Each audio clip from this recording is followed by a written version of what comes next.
네, 여러분 안녕하세요. 공인중개사 이승주TV의 사당동 공인중개사 이승주입니다. 오늘 저희 사무실 앞에 유독 차가 좀 많이 지나다니고 주말이라서 제가 편의상 잘 들으실 수 있게 마이크를 좀 올려서 직접 대고 말씀드리는 점 사전에 양해 말씀 부탁드리고요. 오늘 주제 보셨겠지만 이 공인중개사 사무실에서 다른 사람이 중개하면 누구 책임일까? 라는 내용인데요. 자, 첫 번째로 이제 공동중개의 개념이랑 다르다고 생각하시면 돼요. 공동중개는 엄연한 대표와 대표가 서로 중개를 하는 행위이고, 그리고 이제 부동산 관례상 물건지 부동산에서 계약서를 쓰기 때문에 상대편, 손님, 임차인 혹은 매수인 쪽에서 물건지 매도인 혹은 임대인 담당하는 부동산 쪽으로 이렇게 와서 계약서를 쓰는데요. 그 장소에서 중개 행위를 제공했다가 아니라, 그렇게 공동중개가 아니라 자격증이 없거나 혹은 관계가 없는 타인이 중개사무소를 제공해서 중개를 했을 때의 책임 소재에 대해서 말씀을 드린다는 점 사전에 설명드리고요. 자, 일단 관계 법령이 있어요. 공인중개사법의 관계 법령 먼저 알려드릴게요. 공인중개사법 제30조 제2항은 개업 공인중개사는 자기의 중개사무소를 다른 사람의 중개 행위 장소로 제공함으로써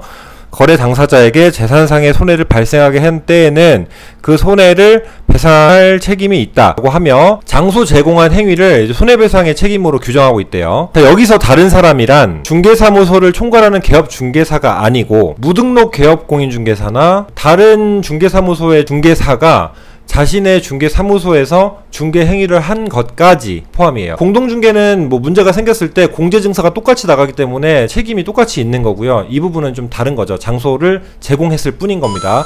그 장소를 제공한 중개사 대표는 중개 행위를 하지 않았고 장소만 빌려줬을 경우를 말씀을 드리는 겁니다. 자신의 중개사무소에서 중개 행위를 하게 한 결과로 거래 당사자에게 손해가 발생했다면 총괄하는 개업공인중개사가 손해를 배상해야 한다. 손해를 배상해줄 책임이 있다라고 명시하고 있습니다. 그러니까 한마디로 자신의 영업장소에서 다른 사람이 중개를 하게 한 장소 제공하고 나서 손해가 발생했을 경우의 대가를 이 사람이 책임을 져야 된다는 겁니다. 장소를 제공한 사람이. 또 비교 개념으로서 상법의 명의대여자 책임 소재가 좀 같이 있을 수가 있는데요. 상법상 명의대여자의 책임에 대한 법조문을 한번 말씀드려 볼게요. 상법 제24조는 명의대여자 책임에 관하여 타인에게 자기의 성명 또는 상호를 사용하여 영업을 할 것을 허락한 자는 자기를 영업주로 오인하여 거래한 제3자에 대하여 그 타인과 연대하여 변제할 책임이 있다라고 규정하고 있는데, 실제로 이 상법에 의거해서 하진 않을 것 같고, 이거는 공인중개사법에 의거해서 장소 제공을 한 그 부분을 가지고만 이야기를 해야 할 것 같다라는 법적인 판단이 있습니다. 관련 판례 두 가지 설명드릴게요. 대법원 판결 두 개인데요. 대법원에서는 중개업자가 자신의 사무소를 타인의 중개 행위의 장소로 제공하여 그 타인이 중개사무소에서 임대차 계약을 중개하면서 거래 당사자로부터 임차인에게 임대차 보증금의 반환금을 전달해달라는 부탁을 받고 금원을 수령한 다음 이를 횡령한 경우 중개업자는 법 제30조 제2항, 아까 말한 그 공인중개사법 있죠. 거기에 의거해서 거래 당사자가 입은 손해를 배상할 책임이 있다고 본다라고 이제 대법원 선고가 된 판결이 하나 있고요. 자, 또 다른 판결 하나 띄워드리겠습니다.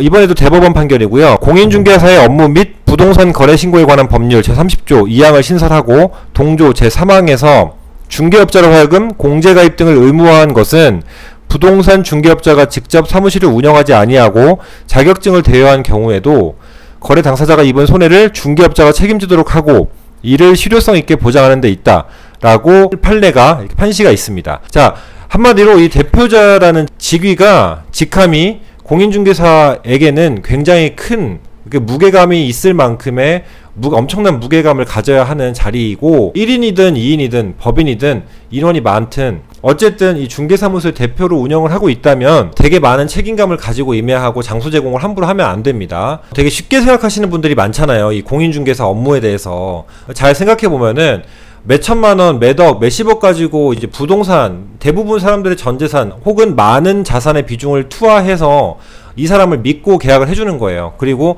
아시겠지만 한 집 걸로 한 집이 부동산입니다. 그런데 우리 부동산을 찾아줬을 때 그만한 값어치를 해줘야 된다고 생각해요.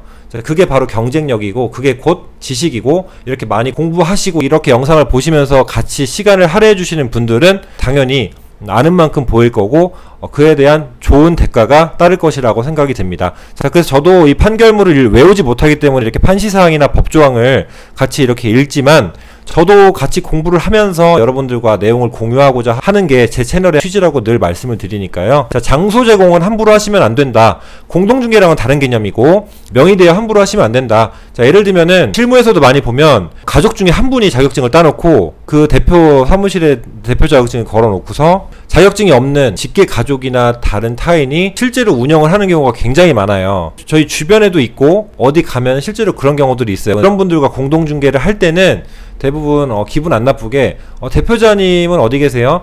혹은 계약의 조율사항들이 있잖아요. 그러면 이 내용을 대표님께 전달해 주세요. 대표님과 이렇게 이야기를 하고 싶어요 라고 저는 이야기를 하는 편입니다. 근데 그렇게 하면은 법적으로 적어도 그렇게 일하시는 분들은 대표가 책임 소재가 있고 대표가 계약서를 써줘야 된다는 사실 정도는 알아요. 그래서 이제 네 말씀드릴게요, 네 그렇게 할게요 라고 하지 대표자가 안 계셔서 안 됩니다 이렇게 얘기하는 경우는 잘 없어요. 그런 곳은 저는 좀 공동중개를 아쉽지만 좀 피했으면 한다라고 말씀드리고 싶어요. 계약 한 건 한 건이 소중하지만 한 건보다도 문제없는 한 건이 더 중요하기 때문에 여러분들께 이 장소 제공에 관련된 주제로 오늘 한번 설명을 드렸습니다. 오늘 내용도 도움되셨길 바라고요. 유익하셨길 바랍니다. 다음 영상에서 또 만나겠습니다. 감사합니다.